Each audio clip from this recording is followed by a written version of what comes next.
Hello, everyone, and welcome to the weekly catch-up. You missed us last week, didn't you? We postponed. Well, here is show number 13.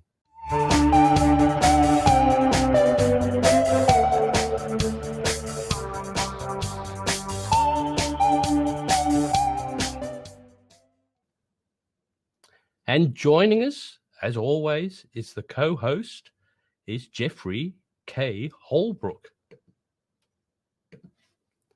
Good morning, Jeffrey. Greetings. How are you, sir? Let me get my... I must have clicked something here because I can't hear nothing now. So You can't hear me? I think so. I'll probably do the right thing in a second. And I know exactly what I've done. the show, but I know what I've done. I've switched my speakers off, but I forgot to switch it over to here now. So I think I should be hearing you now. There we are. How's that? Yay. Okay. I just thought I'd turned all the speakers off as I do, but I'd never switched them over to the headphones. So I thought, all right. So are you feeling better this week than you were last week? Well, last week I couldn't stop from coughing and making noises. This week's maybe a few noises, but I took some cough mixture and hopefully won't be doing that. So I just didn't. When you're like that, you just don't feel good enough to do the show. And also, I did two things I swore I would never do. Like I've had a couple of days off. I've got today, tomorrow, and Friday off on annual leave. Nice. I didn't have a shave, so scruffy, and I left a striped shirt on. I should never do that. Well, not a problem. Actually, not moraying, is it? No. No, I don't think so. I actually only shave down here now. Oh, I've noticed that's shocking. And also, what I've tried this week, I don't know if you've noticed. I don't know if the sound's any different, but I've tried to hide the microphone. No, it's I can hear you really well. I can see the microphone is hidden, and it's when you're looking straight in, I can't see your earbuds either. So no, that's good. So I've hidden the microphone, and so the microphone's just here. Okay, cool. I've hidden it out of the shot. So I thought, because I did it the other day, and I thought, well, it didn't sound too bad, and it looks a bit better if you don't have the in shot. So sorry we had to cancel last week. As I said, I was all ready. Then I came home and I thought, I just can't do this. You know, when we do this for fun, as we said before. So if you're not having fun, well, I don't want to put up with people coughing and spluttering and all things like that. So, but I do look forward to the shows. Well, we could have, this is gross, but we could have actually called it the Weekly Cough Up. The Weekly Cough Up, yes, that's right. Yes, it would have worked out well. Hey, have you run into anything called firetalk.com? I just now saw a reference to that. There was somebody who had one of the pre-recorded things they were doing here, that show up on here all the time on Blab, and it said it was via firetalk.com. It looks like it's another Blab type of a thing. There's also Huzzah or something that's doing a very similar. That's what, Eileen, was it Eileen? Yes, Eileen Smith. She was mentioning that. But one of the things I'm trying not to do is like I have with social media. I do Twitter. Yep. That's it. That's it. I'm not getting involved, and everybody wants, like, Pinterest. That was the thing. That's died, hasn't it? Nobody mentions the word Pinterest anymore, do they? Well, I don't know. Most of the people that I know personally a lot of people that are really heavily involved in it. I have an account over there that I rarely go to. It's mostly women over there. I mean, it isn't that men can't do things over there, but it's mostly about crafting and decoration, fashion, things like that, and they're just posting pictures of the different things that they like to see and like to do, and things they find online. And so that's what the Pinterest thing does. And like you say, I have thought about putting something over there, but I don't know how much traction a nerd tech type site would do over on Pinterest, since stereotypically the people that are mostly into nerdy stuff are not necessarily over there. It's the crafty people that are over there. Well, they leave the crafty people there so they can be doing their crafty stuff over there. But I did try, but it never seemed to do anything anyway. So like all these things, I do Facebook because you sort of have to, but still not a great deal fan for that. And the same thing with Twitter.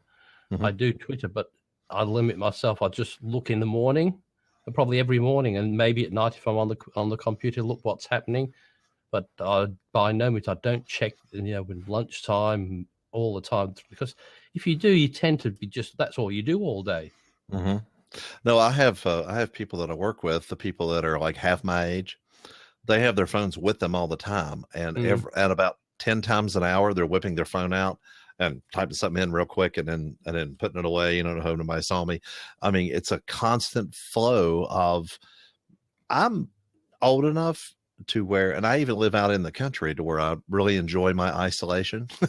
And the idea of being tethered to a phone and to everyone in the world having me at their beck and call all the time.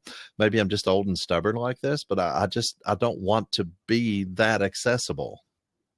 No, it's but it's strange. But when it's something that you want them to do, you can never. Oh, I never got that message. Yeah, you just choose not to accept that. But it's quite strange. I have that before. There's sometimes the people. Oh, I never got that message. I said, there's 4 billion text messages go every day, and it just happens you never got that one. Well, my actual phone that I use is about 5 years old, and that's pretty dumb for a smartphone by now. And so my wife's she's on her second phone since she bought one the same time I bought mine. And mine can access Facebook. I can get phone calls on it, but it's mostly used for texting just between my wife and myself, my daughter and myself. And occasionally, one of the good things about Facebook is that my parents, they're in Florida, and they are both ill. My dad has cancer. My mom just got out of the hospital with pneumonia, and they're, my dad's, matter of fact, yesterday was their 57th anniversary, I believe. But anyway, they are, taking care of each other, different family members popping in, but there's a running dialogue going on that instant messaging thing on Facebook. And so just this conversation can go on. I don't even take my phone with me out when I'm working. I just leave it in my locker. Then I'll come back and I'll see what's going on with that. And everybody's talking, and, and it's nice. Now, my wife, she's home and disabled and stuff. She is able to keep up with the flow of traffic, and she's our main face to the world when it comes to that. Me, I do most of everything I do sitting right here. I'll check it when I first get up. I'll check my emails and things, just check around. Then I will get on when I get home at night, or early in the morning from work. This is what I do. I come down, I sit down, I check everything, check all my little hubs and my sites, and then I'm done. And I'm not necessarily accessible all the time. I really don't want to be, and people know that about me, and they don't get upset if I don't answer something in 10 minutes, because I'm not there. No, that's right. And same thing with me. But it's the same thing with me. But that's why I make a point of, if somebody asks me or sends a message, I always get back to them as soon as I can. There's nothing worse than when you send a message and even if they can't do anything for you, if you're asking them something, I'll get back to you. That's all it takes with this technology. But some people don't. And I do get so annoyed. I don't know if I've just bought myself a new car. Oh, cool. And I picked it up the other day, but it's amazing. Like the salesmen will jump over you when you send them a message, and before you bought it, they'll respond to your text message straight away. Once you've bought it and you're waiting for delivery, they won't return you. And so I went in and said, "Oh, I saw your text message. Yeah, but you decided not to. You decided not to respond to it, though, didn't you?" Oh, I was busy. I know. I thought, it doesn't take you 2 seconds. Because wasn't about the content, but I just like to be, even if you said, I said, when can I pick the car up? Oh, all I would have expected, I don't know. That would have been fine. But as I said, but when it's just the common courtesy when somebody goes to the trouble to text you, and you can't say these days, but I didn't see the message, because people are just hanging on the phones, and they'll stop anything. Will do anything usually to see the message, won't they? I'm afraid I'm not one of those people. Like if I'm going to the bathroom, I'll leave the phone. If I happen to make the mistake and take my phone with me, it rings. It can stay down while ringing. I'm not going to go and start answering things and doing that. There's some places to me that are still sacred. Several years ago, well, it was probably, it's been about 30 years ago. I was helping my brother one time.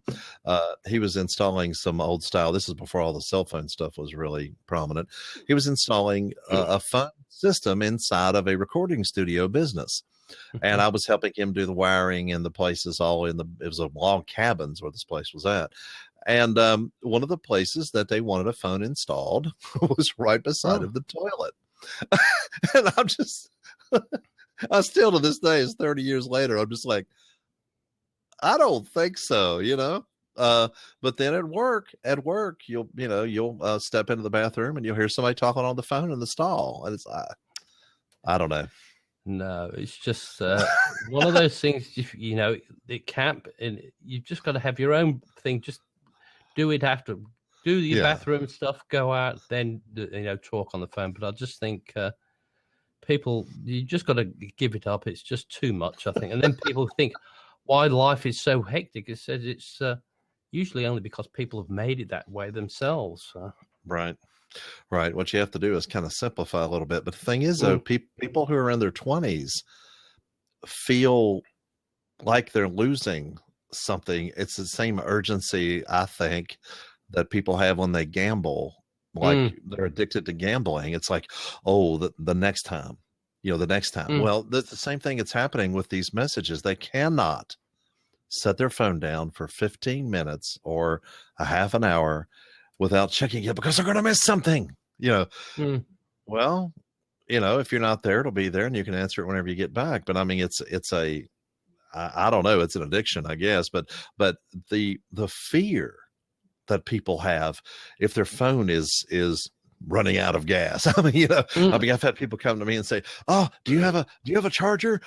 Because and whatever conversation they were in, their phone kind of quit, and now it's going on without them, and it is so.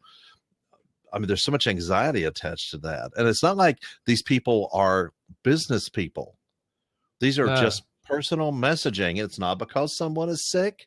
It's not because, it's simply the everyday chat that goes on about video games or about just general stuff that doesn't have to happen right now. But that urgency that you have to get it right now is what, I mean, it's really scary sometimes to see people trembling whenever their phone is running out of gas, But it also goes down to, I find, is like I was saying before, is the way you treat people when you do phone and talk to them.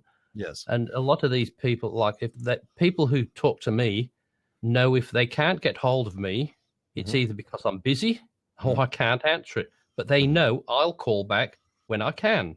Sure. With some of these other people, that's why they get so anxious, because they know people just they're not responding, because they know they never if they're not online straight away, they'll never respond to them because they never have done before. Whereas you've got to build up that the credibility with other people that well, he can't get you. You leave a message, but always return their message as soon as you can. Not just say, "Oh yeah, I understand. I'll just leave that. Don't know what they're doing. I'll just give them a call in a couple of days." Because to me, if people do that to me, I've written them off already, saying, "Well, if I've asked them to do so, well, I assume they're not going to do it. I'll find some alternative way." And I've had that before. Some people, "Oh, but yeah, I was going to." I said, "Well, you never said. I sent you a message asking you, and could you acknowledge it?" And nobody did. So, but it's and that's why it's going to be the downfall of us. I think all this technology, like they said, if they pulled the plug on everything, I think there would be riots and all sorts of things. Because but it's such a short-lived. Like, what is it? About 2007. That's when it all started with the iPhone.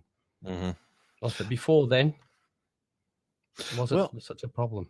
I've talked to again the coworkers that are my daughter's age, and that I say the first thing they say is that somebody will ask some type of question. Well, when was the U.S. Constitution ratified?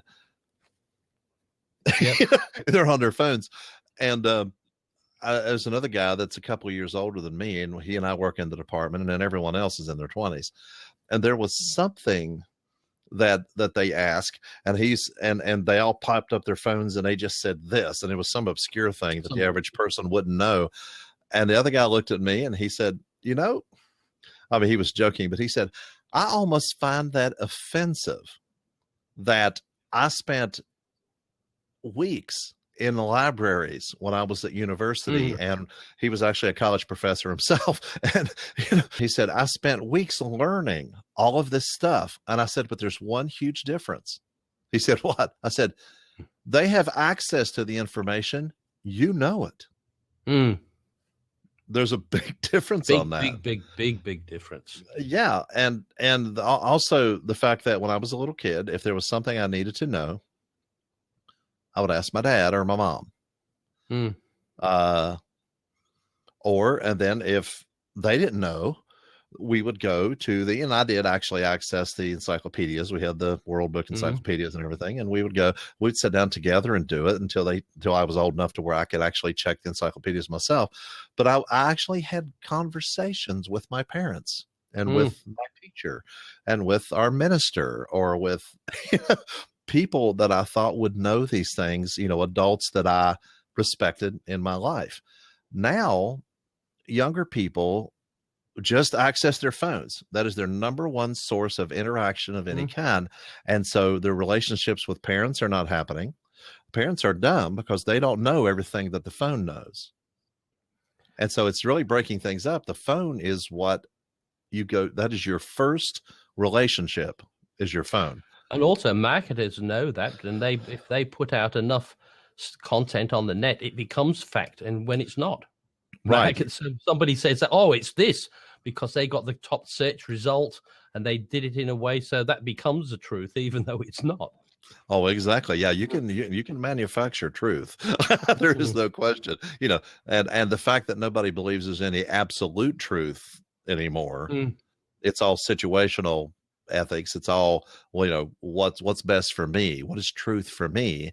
And so there's no absolute truth anymore, like there was when I was a kid. It was right and wrong and truth, and now believing anything that is said online or believing anything anybody says is really hard to do, because they are just looking at what their own perception of what's going on is, and they don't believe there's any actual absolute truth anymore. So it's just relative, whatever's going on, and kind of makes for a very wishy-washy surfing type of world.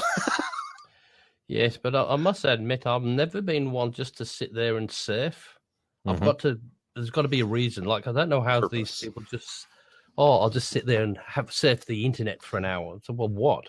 If I'm looking for a new camera or a new car or something like that, and start looking for something, that's when I narrow it down to get the the information on it. But other than that, there's got to be a reason. So, but and then when you do want something to find, I can never find it. There's just you just have the different search fields. You say, well, how do I find that? I was trying to find. I found cargo mats, to outfit your SUV, the mats. But all I wanted was, like they have a carpet mat type in the back of a station wagon or something to put on the back, just like a fluffy carpet type thing that they'd put in there. Do you think I can find like that on the internet? No. There's so many millions of everything else. You've got all these cargo mats, cargo covers, cargo blinds, but nothing of these. And I've got one from a previous that they had, just a mat and no, you can buy the individual, the front passenger seat mat, the side mat, but not just the big square that goes into the back. And it's very, very frustrating when there's billions and billions of things out there, but when I want something, I can't find it.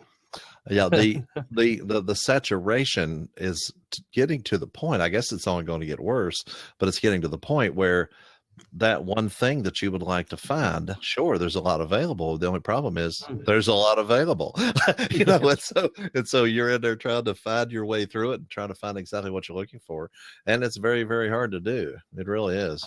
I think somebody said the other week about Google Photos, I think it was, that said, and this was weeks ago, so it's probably got worse than that. It says if you were on your phone to flick through all the photos that's been uploaded, just like flick as fast as you could, it would take you 427 years to get through it.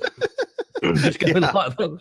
They said that's how how many photos have been uploaded to these. You just can't imagine. Well, now the Google Photos, I hear of people using them on their websites. What are the regulations on that? I mean, people just say, well, okay, I need a photo about podcasting, and they type in podcasting and photos come up, and they start looking through all the podcasting photos, and they put one around their website. Is that legal, or why are they out there? I'm not too sure, because you can upload your photo, but maybe I think you can let them be used by other people. I don't know if you can sell them on there, but I do know that they did have slight problems when people were typing in certain things, and like they was typing in gorillas or something, searching for it, and the results wasn't very nice. What came up, they weren't politically correct. The word gorillas. Right, exactly. And it was just some of those things but I just don't understand that. Are they selling them? I know, like SmugHug, where you can upload your photos, but you can buy them. So if somebody says, can I buy them? And that's quite okay for. But anything like most people think if it's on the internet, well, you're allowed to put it on your site. Well, I have noticed, I told you before, on my Flickr site that I have, my pictures are all over the place, and they generally just give a link back to the original thing, and everybody seems to feel that that's fine. I'm fine with it, I guess. I haven't really pushed it, but I find my images all over the place, especially that one I was telling you about, Walmart. They these anti-Walmart sites. I found that one that had a price of $7 and something, and then up the top, and then it said, and now you save even more, $8 and something. That's right. that was the image.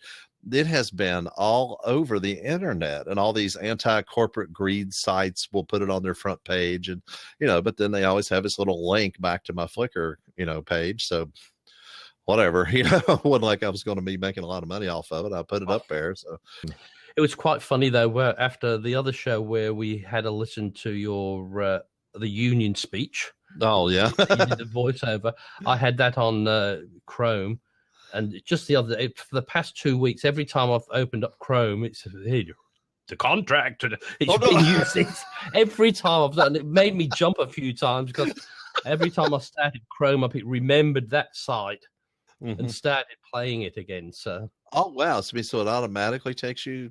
Okay. Yeah, I don't know. It always says whenever I close Chrome down, it always remembers the last site I was on. Okay, that has to be a click somewhere you're doing, because I'm using Chrome, and it just automatically comes up to the Google search and the sites that are remembered, but it doesn't take me anywhere to do one. But what I do, I have two different browsers, and instead of having to keep putting in passwords, I actually use Explorer, and then I use Chrome, and Explorer is set up on one email account, and and Chrome is set up on the other email account. So I click on whichever one I want. I've got the Explorer email account, since it's mainly email I use Explorer for. I mean, that one email account, and I don't do a lot of other surfing on it. I just have it loading the email immediately, and then the Chrome one, I just have it popping up where it has the Google search and then the last 8 or 10 websites you were at, but it doesn't automatically load anything. So that you must have something clicked that says that it automatically goes to your. Well, what it does, it remembers, like, I just started it up and it's got the last 4 pages I'd searched on Chrome, because the thing is, I usually use Safari usually. Okay. I only use Chrome for this, because Blab doesn't work in Safari. And so that's why that was the last thing I did, was looked at your site that had that on it, and then that comes up. But it's very strange. Like, but if I click on something, and now I've made Chrome my default browser for starting things up. So what it will do, if I click on that, it will open like this thing with 4 things open, and beneath that, it will open the other browser, the new one. Oh, it opens the old one that was not there, and I don't know. Like, I must investigate the setting. There must be something on there. But if I've got no browser going, as soon as I click on something, it will open this browser. I thought, where is it? And then move that out of the way. It'll be behind it. So not open as another window, but it's quite strange. And I thought, Oh, well, I'll just live with it. So. Yeah, if it's not that much trouble, then you kind of get going. And the thing is, once I learn about it, investigate it, that's what I hate. You find out all the settings, get everything right, and then they'll change it anyway. So don't bother anymore. That's then you'd have to do yet another e-learning module about it. Okay. In general, the union contract talk thing. How did that line up as far as like e-learning modules and that type of stuff? I know it sounded real good because I did listen to every second of it, and I listened to, but I was listening not so much for the content, but just seeing if you hear any horrible sounds in the background and all that, because that's what I was. But I thought no, it was really good, so I really enjoyed that, because I thought it's very hard to, just because I know it's something you know about, but it's still, it's a long thing to get enthusiastic about, and you can't be too enthusiastic. You've got to be. It's very strange, isn't it? So it was really good, because sometimes you can say, "Oh, it was too dull and boring," or else you can't say, "Hey, we've got a great new contract." You've got to be serious, but you can't be just, "We've got a great new contract." Oh, exactly. And you did it very well. So, well, thank you, sir. I was going for business-like, just kind of systematic, business-like, trying to enunciate as well as I could. And then, and again, like you say, I have I think some of my earlier podcasting efforts, you remember I told you that my brother really liked what we were doing here. So my earlier podcasting efforts was done kind of like that. Like I had some essays that I was writing and then performing them just about like that. And so the dryness of that, in the podcasting space, is something that my brother thought was okay. And he thought the sound was good and everything, but he really likes the conversational type of thing that we're doing here. And man, he's what is he, about 56 or 57 now, I believe. And so but I've noticed people in their 20s believe that podcasting is supposed to be conversational, like this is, but he says that he likes this better than anything that I had done podcasting wise up to this point, because we're having our conversations and it's working out real well. He really likes it. And what do people enjoy the most over listening into somebody else's conversation? Oh, sure. That's it, sir. That is true. Hey, today is a special day for me, the 27th of July, because I have 2 domain names that I got 2 years ago that I'm allowing to expire. Oh, I just ran over there real fast and got it. And, it's just sitting here. It's nothing's happening. But, it's just. Yeah, people do that a lot and get a lot of them. And sometimes they might get the one that somebody really does want to use them, can get a lot of money for it. But well, I know a guy, Dave Jackson, he has over 100 of these at any given time. And so he said he's never had anybody come to him. Now there is one guy though, that he runs Blueberry. He's the main guy that started the company called Blueberry, which is a podcast hosting type of company, just kind of like probably the main competitor for Libsyn, for Liberated Syndication, that does the podcast hosting. And he actually got he got one that was, and got a cease and desist letter and a threat from one of the major commercial people. And it wasn't even specifically their trademark or anything like that, but what it said, it kind of gave that impression when it came available. And I think he beat them to it or something. They wanted it. And buddy, they threatened him hard. And so, but then they ended up paying him some money and he just went ahead and sold it to them, but it was really, because he's looking for all kinds of generic things that will point people back to his specific website for his show. So you could probably type in 100 different things that somebody might type in, and all of a sudden they show up at his website, because you can point any number of them at the website. I've probably got 4 or 5 pointing in my website right now, that other ones that I have here and everything. But I didn't point every one of them because, they don't really have anything to do with what my website's doing. But he gets things that people just might randomly type in, and points him at his website. Now, do you, other than your Jeff Blanchard, do you have other .coms or anything? Well, I do have a jeffblanchard.com.au. Oh, okay. And that's what I don't think I've got anything on that, but I just got it because it was there. Sure. And so I thought nobody else had it, so I thought I'd better get it because I know there is another Jeff Blanchard in America. Oh, got a website, so he never had it. So I thought, well, I better get it. So well, make sure you point that at your site as well as your other thing. You can just use jeffblanchard.com as what you point it at, and then it'll just go straight to your site whenever you do it. I think I'm not too sure if I do jeffblanchard.com.au. I think I put something there. I can't remember now. Okay. So, well, you can also put, that real Jeff Blanchard or something like that, so they won't think the guy in America is the real one. I always worry about that. If somebody with the same name, if they do something really horrible. Well, okay, check this out. Back in the 90s, I found out that jeffholbrook.com, the reason why I go by Jeffrey K. Holbrook online is simply because that's all that was available. jeffholbrook.com was taken back in the 90s, and it still is.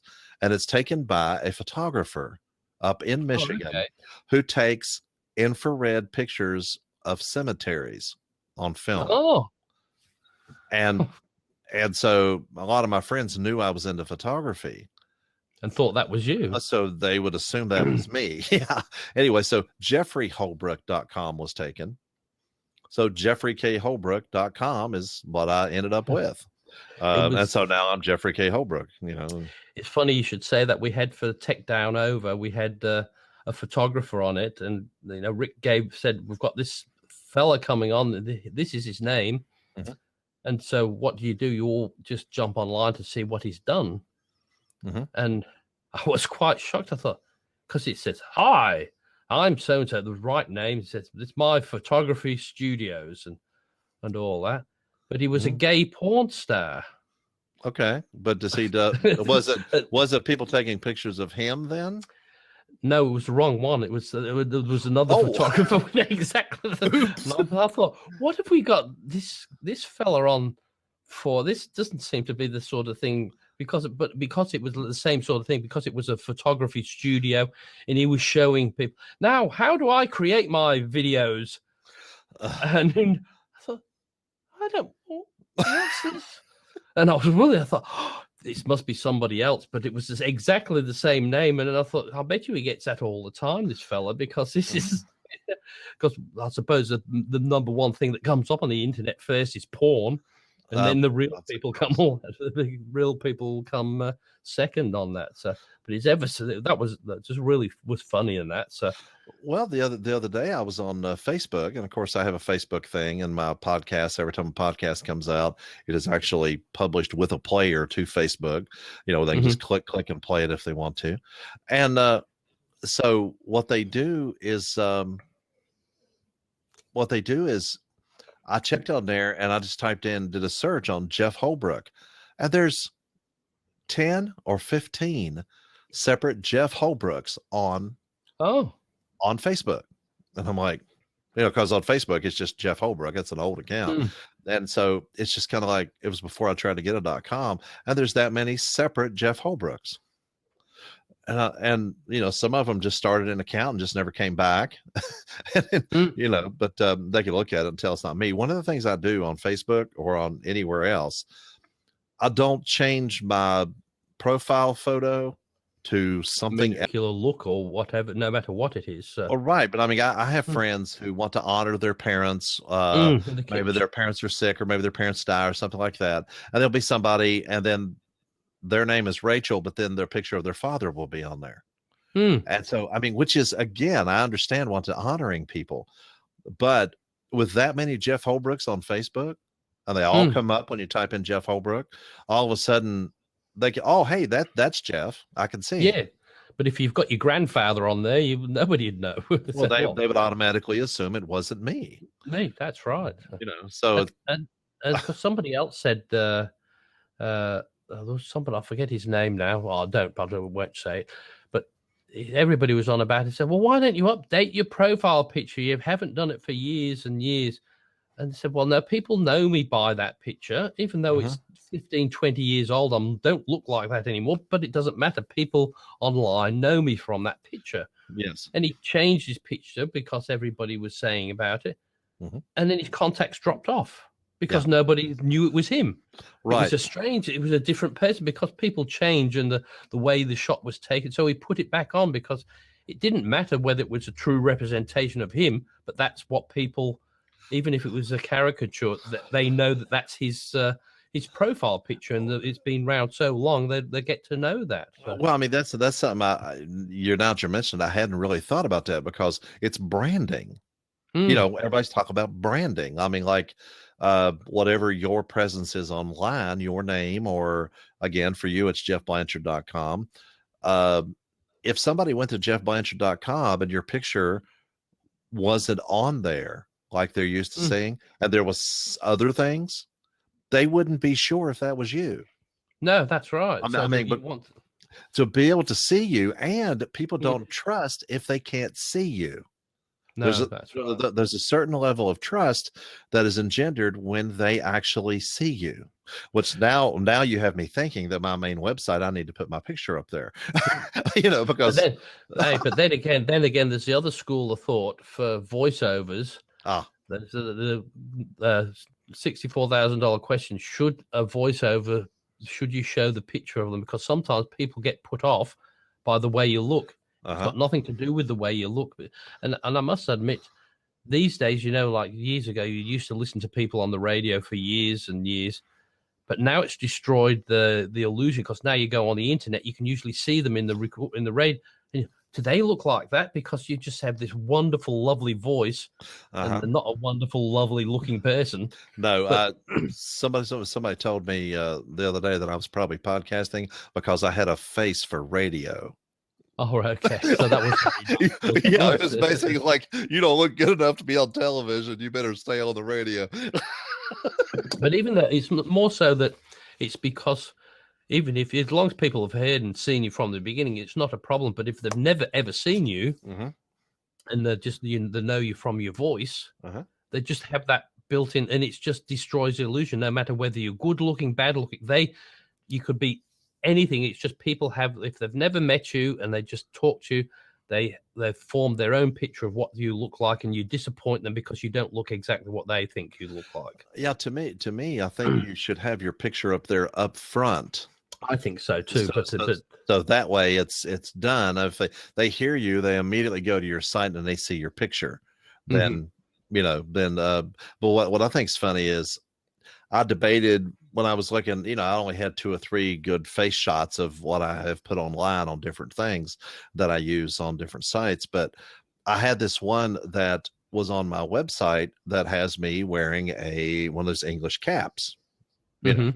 And so when I was doing my ACX, the audiobook exchange profile, I thought, well, should I put that one on there? Because it, I'm out of doors and you can see some trees behind me. I took it out on my deck actually, and I'm wearing that cap and 3-button shirt and a cap, and I'm smiling. Well, I put one. I said, okay, I just went ahead and put that on there. And the audiobook that I did when we first were starting the show, the guy, I made a proposal and he went ahead and accepted me and everything like that. And I went to his website to see what was going on before I accepted. And he was wearing one of those caps too. So, Tweedledee, Tweedledum. Oh, exactly. I'm thinking, okay, yeah, there you go. But that guy has actually completely concealed his identity. He's like a PhD engineer kind of a guy. And he has a name, an online name, Dr. Pennypincher. And so I don't know what the guy's real name is. Oh. That is just his online persona, and he has published his books under that name and everything. His websites are that way. I don't know what the guy's name is. And he's actually had a completely, because that picture's got that and sunglasses. And so he could be anybody. And so probably a 90-year-old woman. Something. Yeah, well, might be, yeah, because that may not even be his real picture. But the thing is, though, he has a completely anonymous persona online, and that can be done too, I guess. I mean, people could eventually, I know they can trace where your you're actually for your internet and stuff like that. But if they really wanted to know, but in general, you could actually just use a cartoon, like you say, caricature picture. But it's the thing is, it's like it all depends what people want to do that for, because some people go to that extreme to say, well, why bother doing anything online in the first place if you're that bothered about it? Well, it's possible. It's entirely possible to make money. I have heard about the ACX people that are on there that they may do children's books, business books, things like that. And they do that under their own name. And then they also do erotica under a completely different name. And they make money doing that, but they have a completely different name so that you can't connect the children's books and the more racy stuff. So, wouldn't go down well if you're doing an audition and they said, this is a person who reads the Debbie Does Dallas stories or something like that. No, exactly. And so they actually have a pseudonym, or whatever you call it, nom de plume, or whatever you want to call it. They do a completely rip-roaring business in erotica, but nobody that does the regular books, that reads the regular books or listens to the regular books, have any idea that they also do that under a different name. And I saw somebody on one of the roundtable discussions that ACX puts on YouTube every now and then talking about that, how they also did this on the side, but they wouldn't tell what the name was. so that anybody would also know, that that's what they were doing. And they have two different income streams coming from two different directions. I don't know. To me, it's kind of weird, but that's me. Yeah. I also, what I did today, I went, as I said, I've got a couple of days off today, Wednesday, Thursday, Friday. I've got annual leave. Yeah. Of course, having annual leave and feeling as sick as a dog as well. So that's not fair, is it? No, it's not. So, I've been there. So I picked my new car up on Saturday. So I thought, well, I'm going out. So I'm not going to sit in. So myself and the dog, we went out and we drove, I think, about 60 miles down to the place called Phillip Island down here. Yeah. And went and took the cameras and taken a few shots and that, and walked the dog. So that was a good day out. So excellent. So,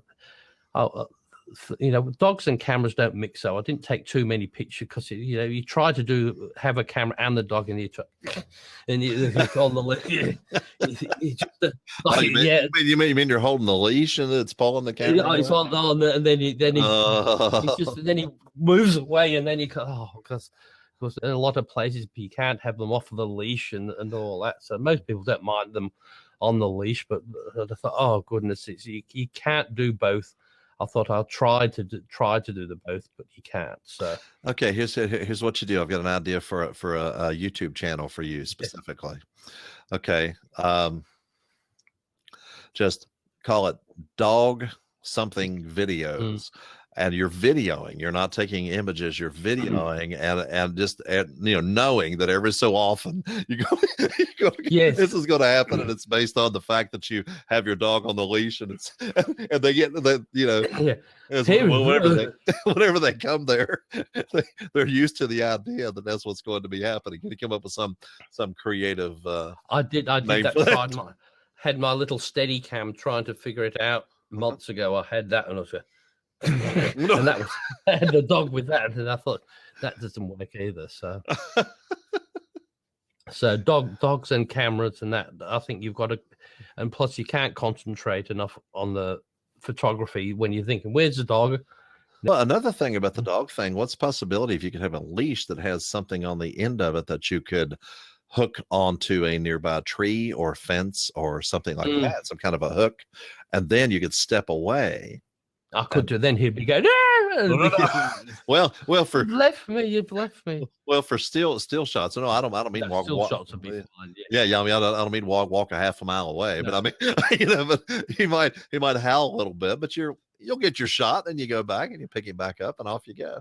Because I was on these rocks with water smashing against the rocks, trying to take these nice shots, and and I thought, no, it went. I might send some through, show you what I did today, and that's.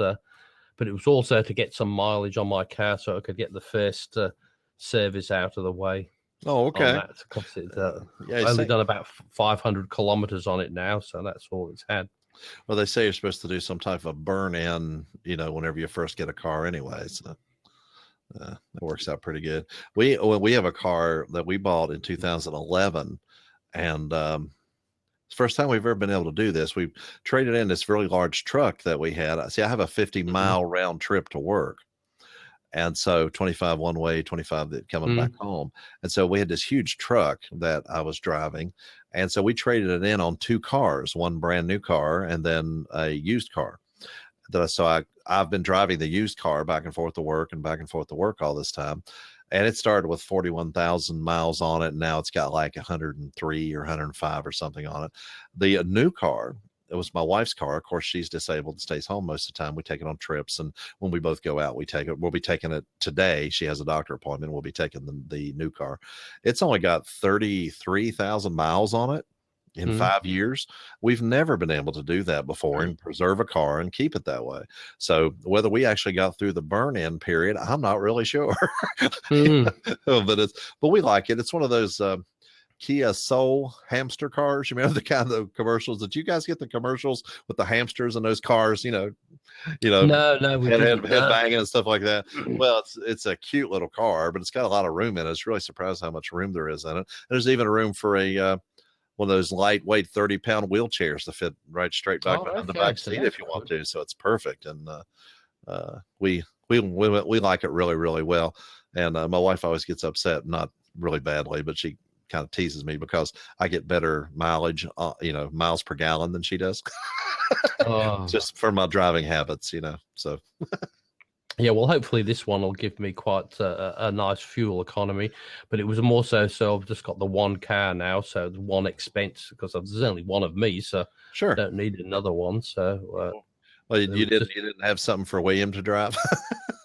No, he's just got to sit in the back. So.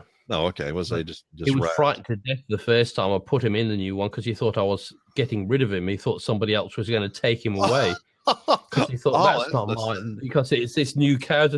Oh, and it was shaking. I said, no, it's my car. It's because he thought I was getting rid of him. So, it's somebody scary. else is coming to pick me up and take me away. It's a strange car because it's not my car. Yeah, and it doesn't smell like William. Because he has such a sensitive smell that the interior of the car doesn't smell like you, and it doesn't smell like him. Oh, new car smell doesn't do much for dogs. They don't really care for that. No, and the new one's got 2 special air conditioning ducts right in the dog area. Oh, nice! So that's what I got. What I got that one for was so in the hot weather, he's got the air conditioning blowing straight on him in the hot weather. So I thought, no, that's a good video. That's a good video with the ears flapping and the lips flapping type of a picture. Video you can do with that. So what car did you actually get, if you don't mind me asking? Well, it's in your, you call it a Mitsubishi Montero. Okay. Yeah, it's a small SUV. Yeah, whereas we've never had it. You've had it for years, and then they stopped it, and then they redid it again, didn't they? They just brought it out again. Yeah, I remember seeing them, but I hadn't paid attention to them recently. Like you say, we haven't bought a car for 5 years. Yeah, so this one just came out here. They just brought it out about last year. So cool. It's never been here before. Because now all our manufacturing's going home. Nobody's producing any cars here anymore. Really? You can actually get some decent cars because we've been limited to only Ford and GM for the main ones, and all the others have tried to throttle to protect the local market. But now because they're going home, they're not doing anything. There's nothing to protect.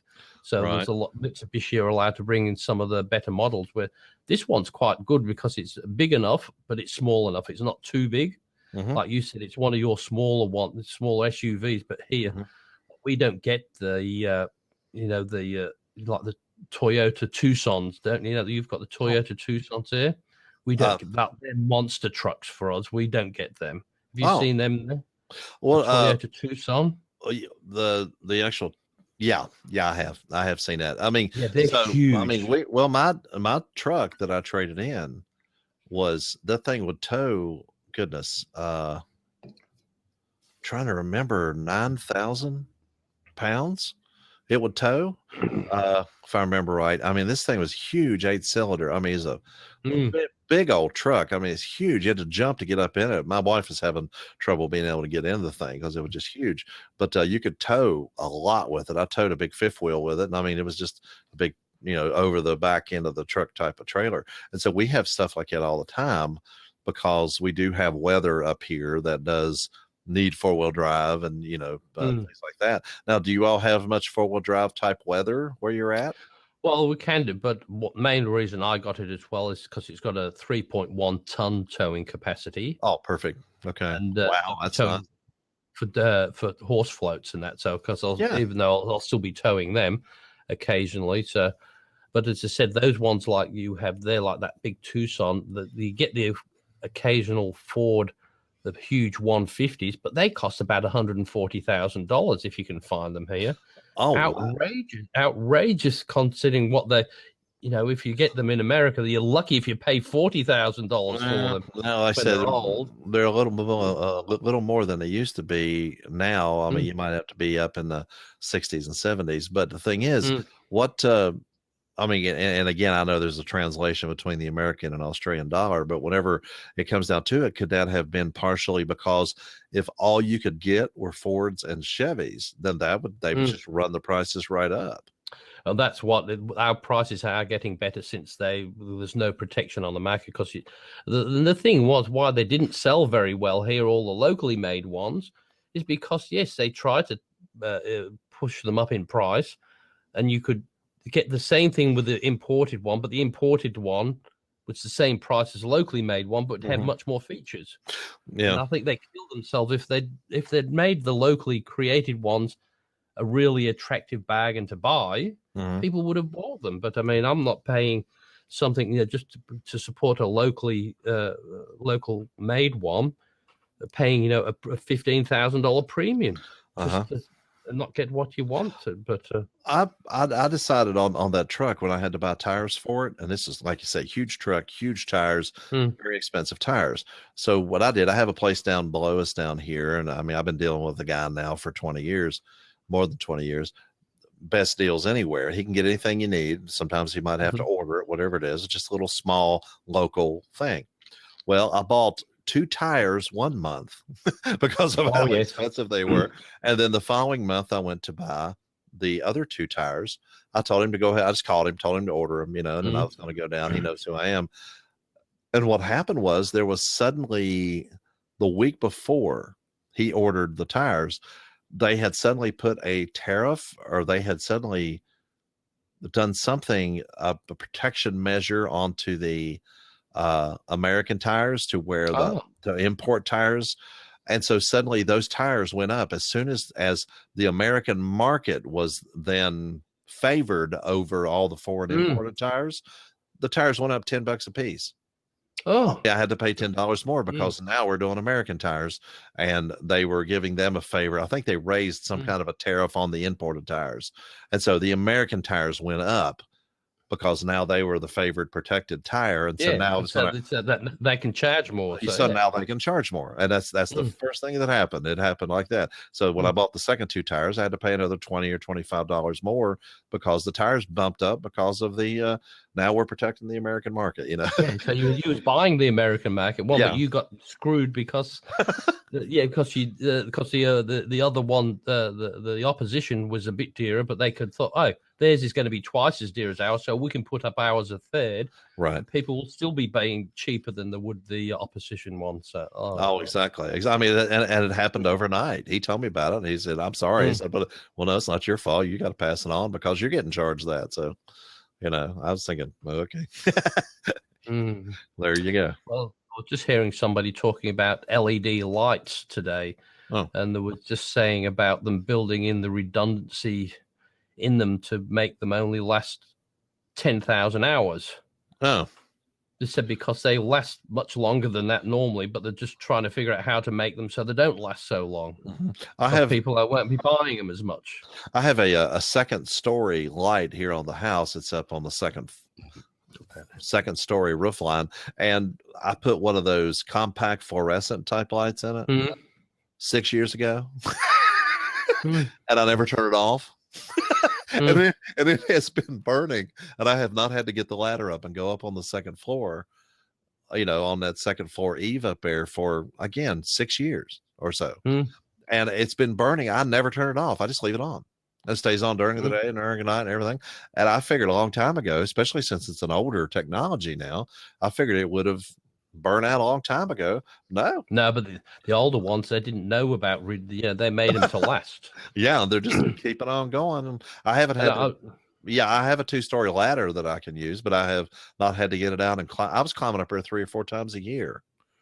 And because years ago, the light globes never used to blow.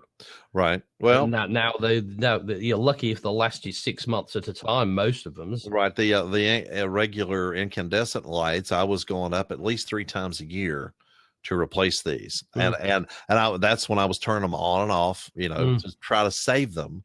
And then this one here, I just said, and I just went ahead. I just leave it on, and it stays on all the time. And I think that's what kills them. It's the on and off. It's the heating up and cooling down that does it, doesn't it? Yeah, I think you're right. It looks like we're just about at the hour mark, I think. Oh, yes, it's 8:56. Nearly just got through it. So. Well, like you say, I do appreciate you going through the purgatory of with your throat and everything. No, because I do enjoy doing this, and I look forward to doing it. So I don't like not doing it. So well, I got through it anyway. So and it was number 13. So that was lucky number 13. So I thought, was toss it. We should have just gone to 14, just because just missed 13 altogether. So. Nah, I think we're good. I think. Anyway, so that does sound good. So that's wraps up another show. So it surely does. Thank you again. So I really enjoy it. So bye for now.